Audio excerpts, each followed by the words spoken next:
Wow, I can't breathe after this call. Thank you so much.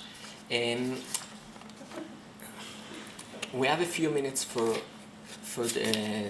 question and answers, and we will continue our discussion later. But let me share with you my impression for this session, because we arise very important, very crucial points about the climate change, or Jewish or religious thinking and climate change. First of all, the question of theology. When if we talk about dualism, bar somewhere here,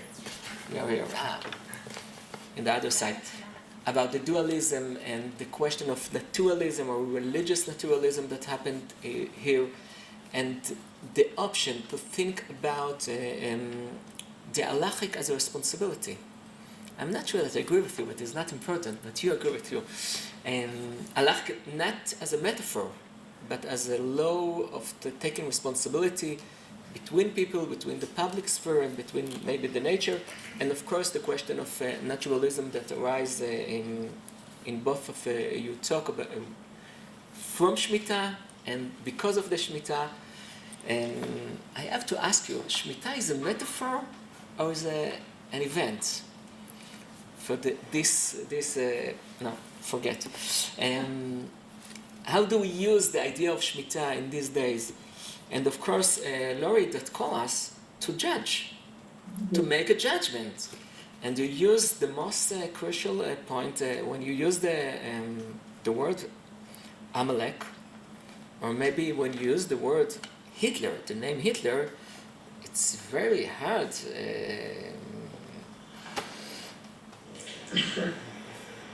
Terminology, that's enough for me. So for me it was a great session that just opened the question, but so the floor is yours. We have a few minutes to question and answer, and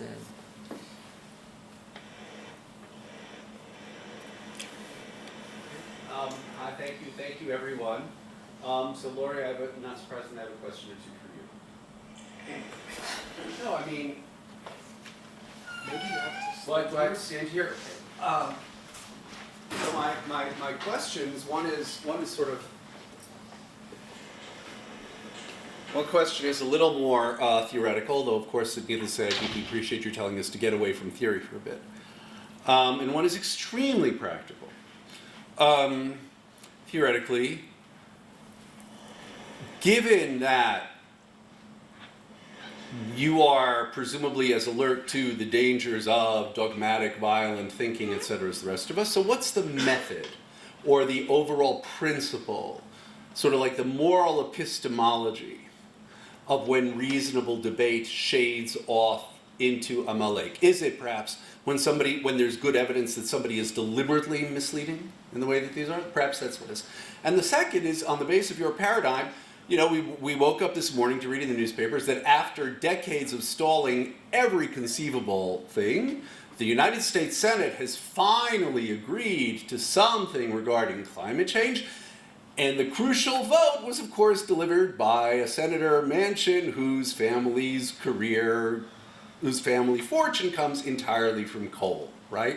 So it's one heck of a moral quandary, right? I mean, I'm one of the people who, as recently as a week or two ago, wanted Joe Manchin. We did not wish him well.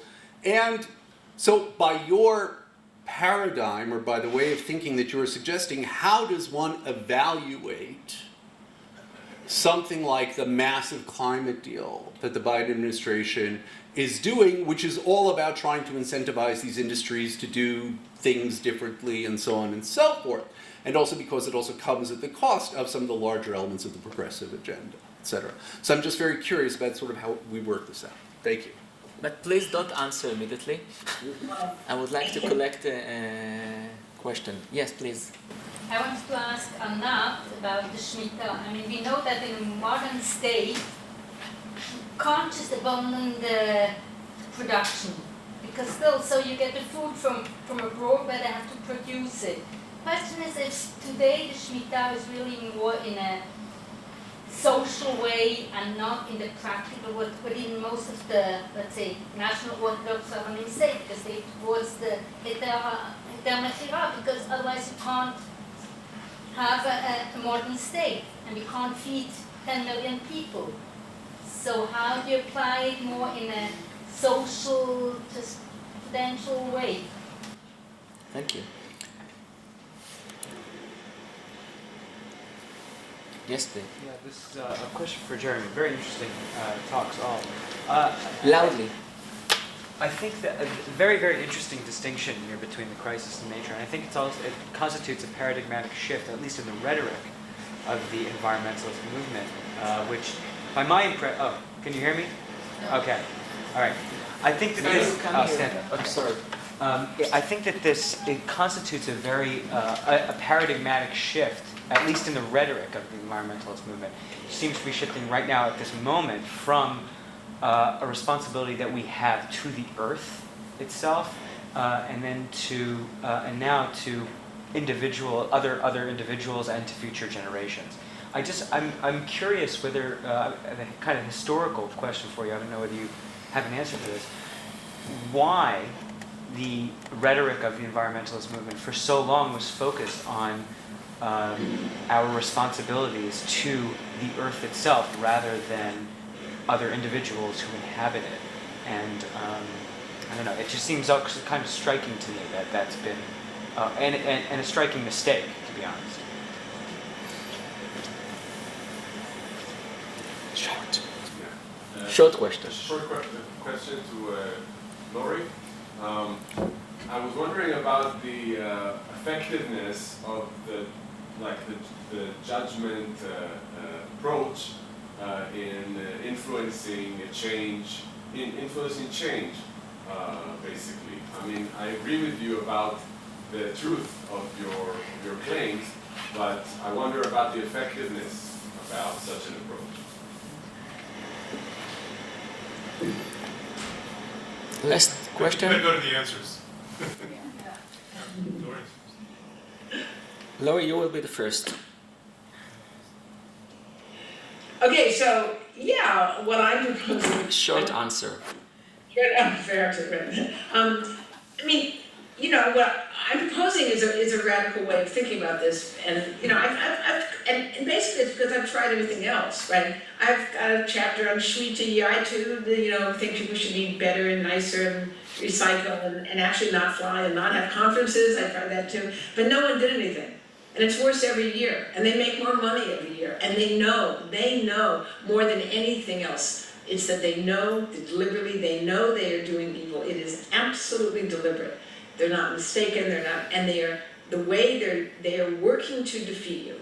And if you think they're not working hard every day to defeat you, you're not recognizing it. And the sin for the philosopher is not knowing this, is not recognizing it, he's getting it wrong, right? And there's that's why that Saul moment when he just keeps saying, "No, I'll be good, I promise," you know, like, no, you're supposed to kill them all. So that tension is very alive for us. And our first step is to really understand it and to really be that angry and to not turn that anger on ourselves to do what Arendt did. Now, obviously Arendt got into terrible trouble right there in Jerusalem for saying, or it was Tel Aviv actually, for saying exactly that, for saying there are people, there's blame, there's, you know, and you know, she got it wrong about who you should blame, perhaps, but this notion of, you have to figure out about guilt. It's not everything. It's individual people make individual choices. So I think it's true. Manchin was being a bad guy, and he made a decision that will cost him his career, I think. I mean, we'll see, well, that'll be the next stage. It's not like he's going to be lionized in his state. He's going to be, he will be attacked. He is already being attacked.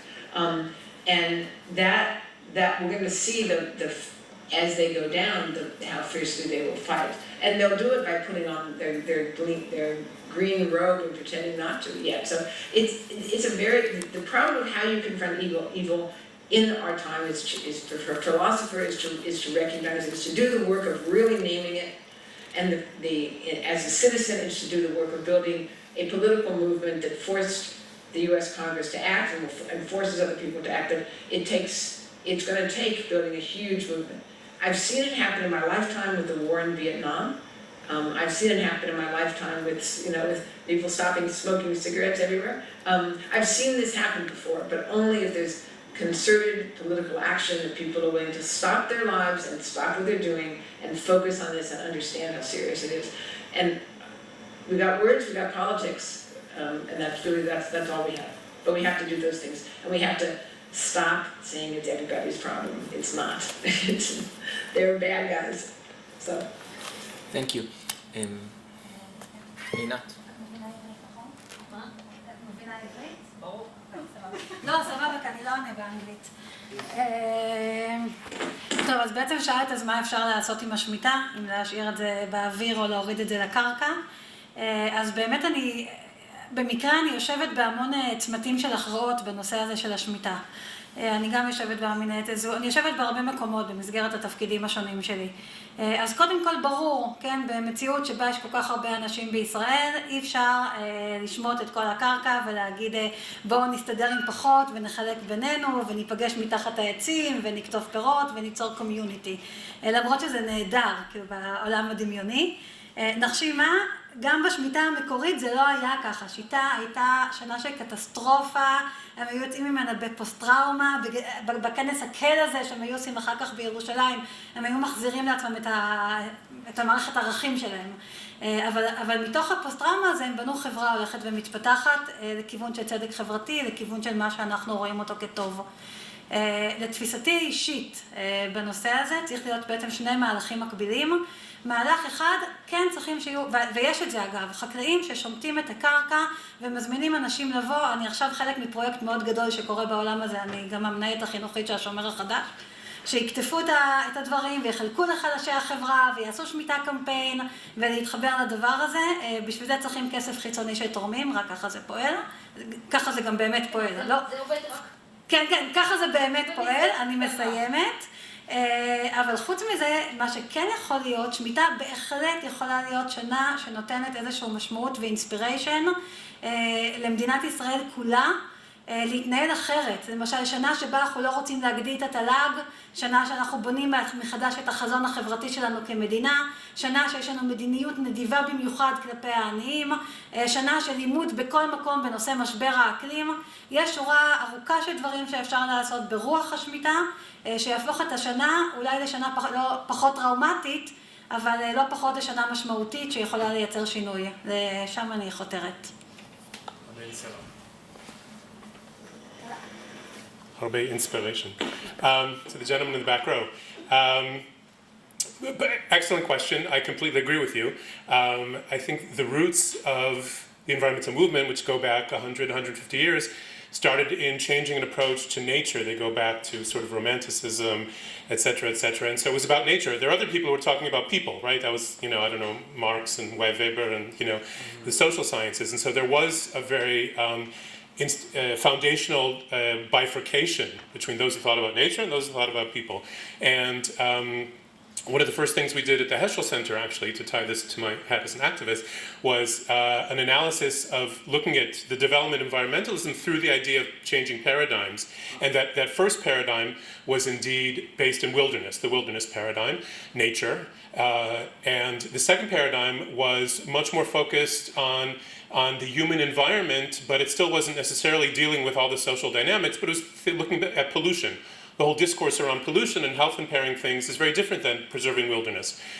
But we're in the third paradigm now, and which is more about sustainability, which very much integrates human considerations. I would attribute some of this to the rise of the paradigm of environmental justice, with thinkers like Robert Bullard in the United States and other people who say, well, wait a minute, there's a lot of things that have to do with the impact on, the differential impact on the human society, the risk society, Ulrich Beck, if you're familiar. And so now, when we're talking about climate, there's a recent book by Jenny Price from the States called Stop Saving the Planet, an Environmentalist Manifesto.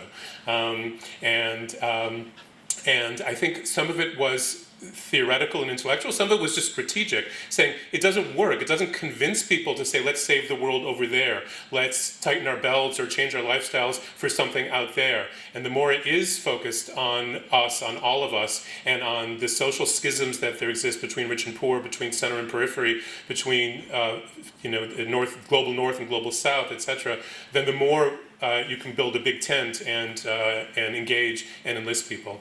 So, yeah. Thank you. Last word for Shmulik. Do you want to say something? Bow? No. So, thank you very much for this amazing session. Let's thank our talkers.